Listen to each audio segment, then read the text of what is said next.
عذر په بنیاد باندې څوک خپل شیطان نشي وشتای بل څوک وکیل نیوي شي خو عذر به کوم عذر وي عذر به وایده سي عذر وي لکه سړی په ناست المون فرض مو ورته جائز شي چې په ناست وکي دومره مریض وي چې په ولاړ الموز نشي کړای په ناست باندې کې دغه ته معذور ویل کیږي نو هغه سړی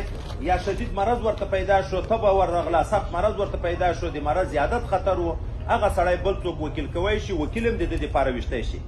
خو هلته مسله دا ده اول به سړی دا وتېږي د ځان د طرف نه ولي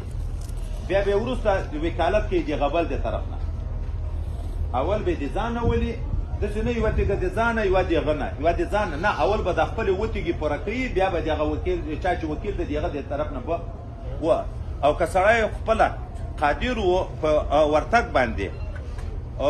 ډیر تکلیف نه شوی برداشت کولی خو لږ برداشت کوی شوی ورتلی شوی د هغو دپاره روا ده سبا ته خو مستحب طریقه دا ده چې د زوال نه مخکې شیطان وویشتل شي خو د ماسپښین نه بعد تر مازدیګره پورې هم جایز ده کراهیت نشته پکې د مازدیګر نه بعد بیا پاتې کېدن تر ماښام الماخستنه پورې د عامو خلکو دپاره مکروه ده خو د معذورینو دپاره نه ده مکروه چې په اول ازدحام کې نشي ویشتی بیا دې په ناوخته کې وولي